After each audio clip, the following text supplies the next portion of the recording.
네, 2024년 한 해 동안 반도체가 얼마나 좋을까? 좋다는 건 대부분 인정을 하는 것 같고요. 그렇다면 과연 어디까지 갈 수 있나? 그리고 우리는 반도체 중에서도 어디를 봐야 되나? 같이 좀 얘기 나눠보겠습니다. 현대차증권의 노근창 센터장이 나와 있습니다. 어서 오십시오. 안녕하십니까?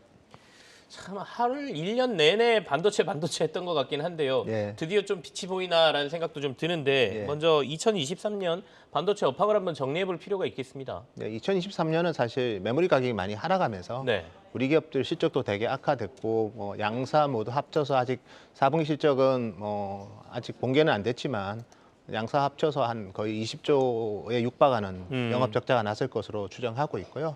다만 연초에 봤던 것보다는 조금 줄어든 것 같습니다. 그 배경에는 역시 HBM이 있었고요. 네. AI 열풍이 상당히 강하게 데이터 센터 중심으로 있었고 또 엔비디아의 핵심 GPU에 저희 기업들의 HBM이 들어가면서 기존에 저희가 연초 본 것보다는 D램 시장도 기존에는 저희가 한 480억 불 그 정도 시장 규모로 봤는데 네. HBM이 좀 좋아서 500억 불 정도로 기존 예상보다는 좋게 끝난 것 같고요. 그래서 4분기부터 이제 본격적으로 이제 메모리 제품 가격이 오르고 있기 때문에 2024년에는 좀 의미 있는 회복이 되지 않을까 그렇게 예상하고 있습니다.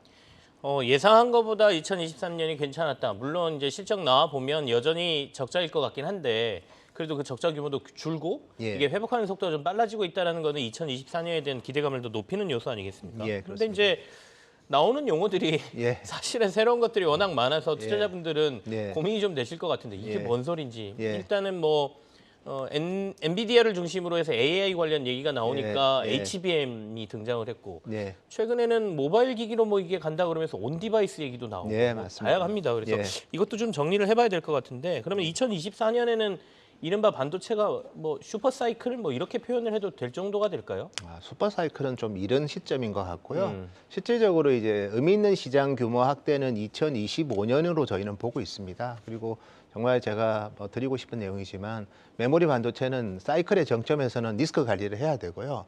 사이클의 저점에서는 용기를 가져야 된다고 보고 싶고 네. 여전히 아직은 좀 주가가 좀 의미 있게 오르긴 했지만 아직은 좀 긍정적인 시각이 필요할 것 같고 네. 2025년, 26년 이 시점부터는 실적이 좋고 설령 사이클이 시장 예상보다 좋더라도 그때부터는 이연 관리를 해야 될 시점일 것 같고요. 그래서 24년에는 올해는 이제 주로 데이터 센터 HBM 중심으로 수요 성장이 있었다면 2024년에 최근에 온 디바이스 AI 그리고 CXL, PIM 새로운 네네. 용어들에 대한 투자자들의 관심이 크지만 근데 실질적으로 내년에 실적을 이끄는 거는 HBM과 함께 DDR5가 될 것 같습니다. HBM과 DDR5가 2024년에 예. 주 반도체 쪽에서 이슈가 될 것 같다. 예, 왜냐하면 이제 내년에는 이제 일반 서버 쪽으로도 투자가 좀 있을 것 같고요.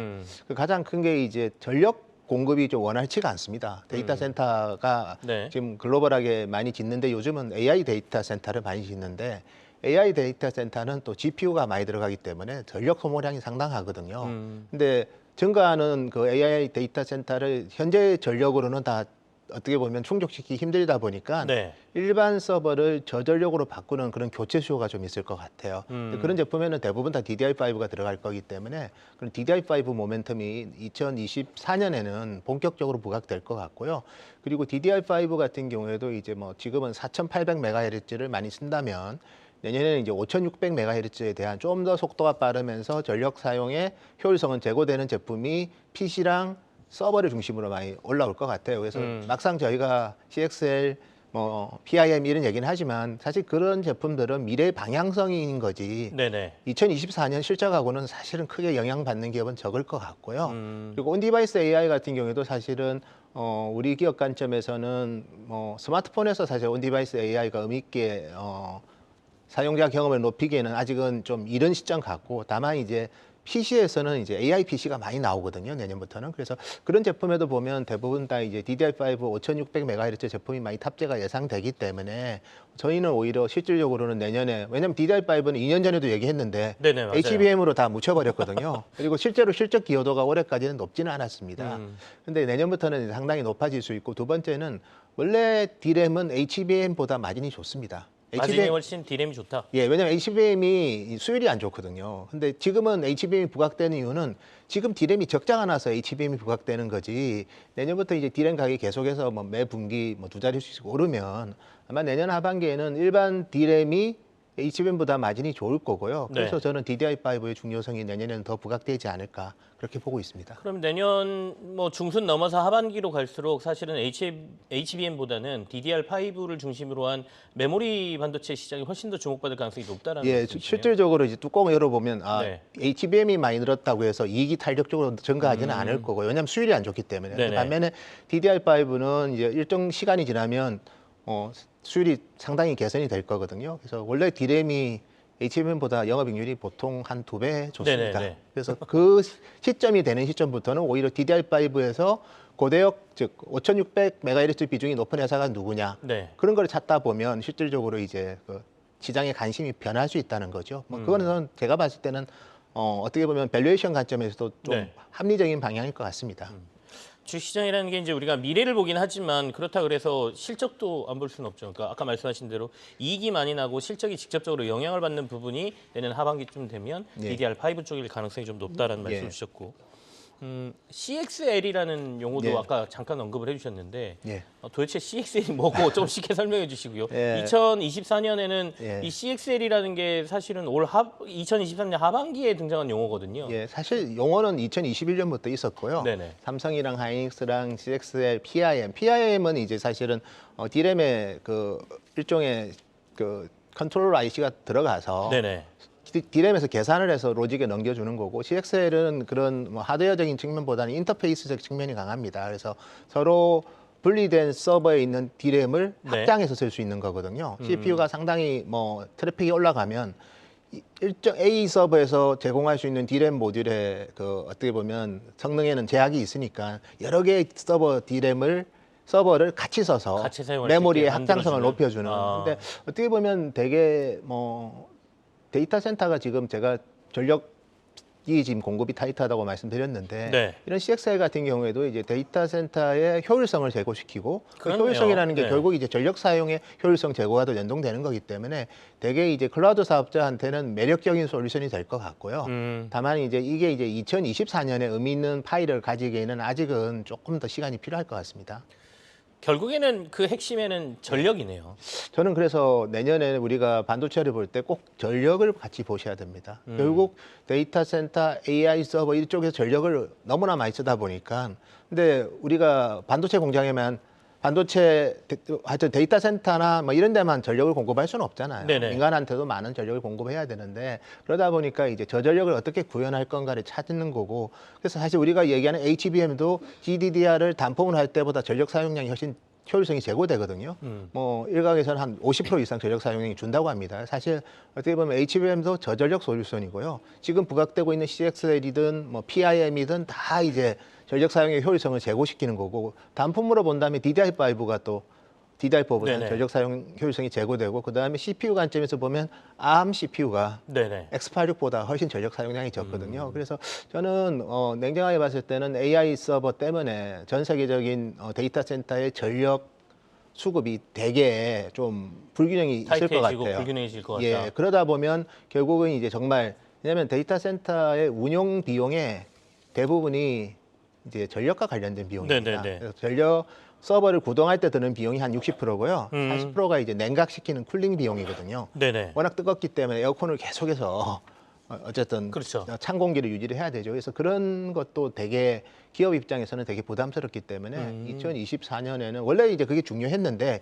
AI 서버 때문에 더 급해진 거죠. 그래서 효율적인 저전력을 구현하기 위한 새로운 반도체에 대한 수요와 니즈는 계속 생길 거고 엄밀하게 보면 온 디바이스 AI 출발점도 사실은 이제 우리가 스마트폰하고 PC로 이제 데이터 센터 클라우드로 접속을 해서 AI 네네. 서비스를 해도 되죠. 그렇게 하다 보면 이제 전력이 상당히 이제 좀 원활치 않기 때문에 간단한 업무는 이제 개인 디바이스에서 알아서 스스로 해라. 이게 온 디바이스 AI이기 때문에 냉정하게 보면 그거 온 디바이스 AI가 개화되는데도 어떻게 보면 데이터 센터의 전력난이 그게 크게 저는 영향을 주고 있다 이렇게 봅니다. 그래서 2024년은 저전력을 구현하기 위해서 어떤 솔루션이 필요할까가 제일 중요하고 그 부분은 상당히 오랜 기간 동안에 초과 성장을 하지 않을까 그렇게 예상하고 있습니다.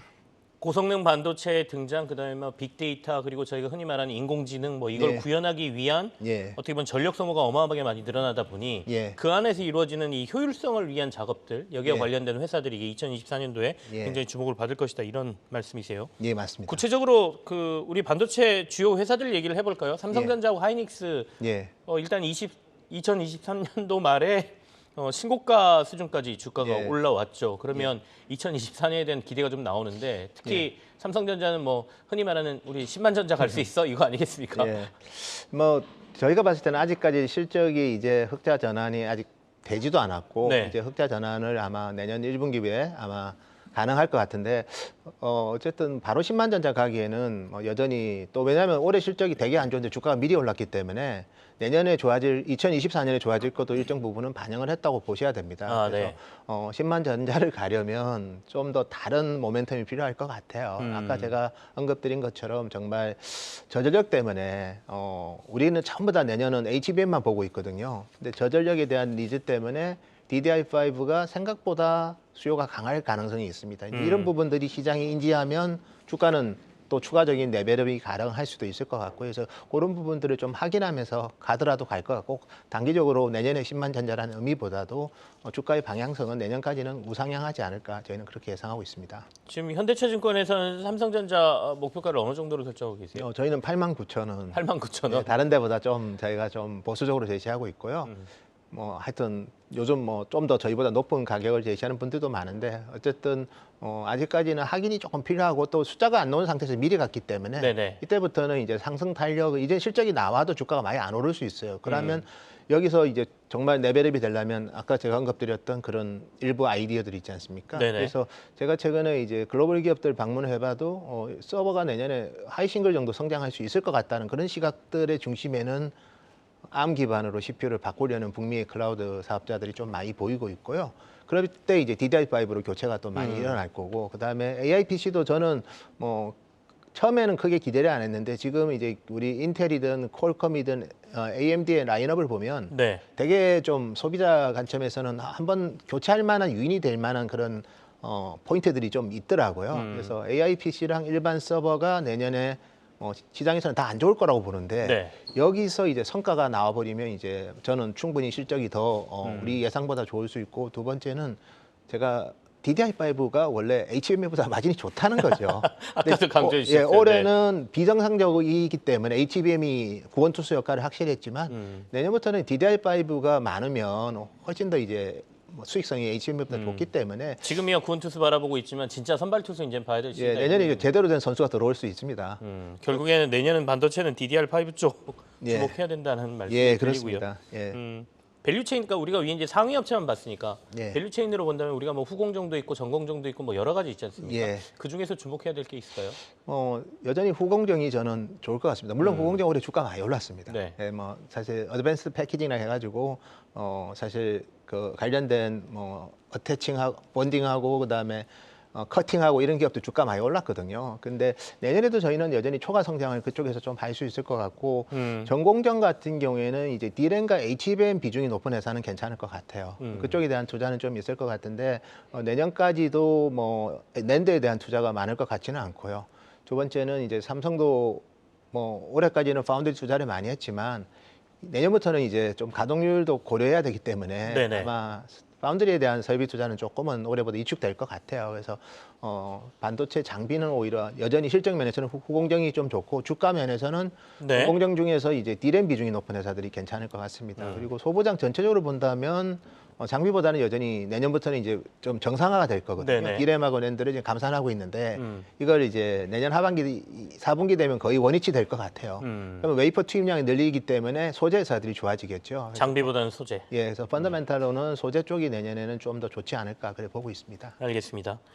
반도체와 관련된 2024년 시장 전망 어디에 주목을 해야 되는지 저희 같이 얘기 나눠봤습니다. 노근창 현대차증권 센터장과 함께했습니다. 감사합니다. 감사합니다.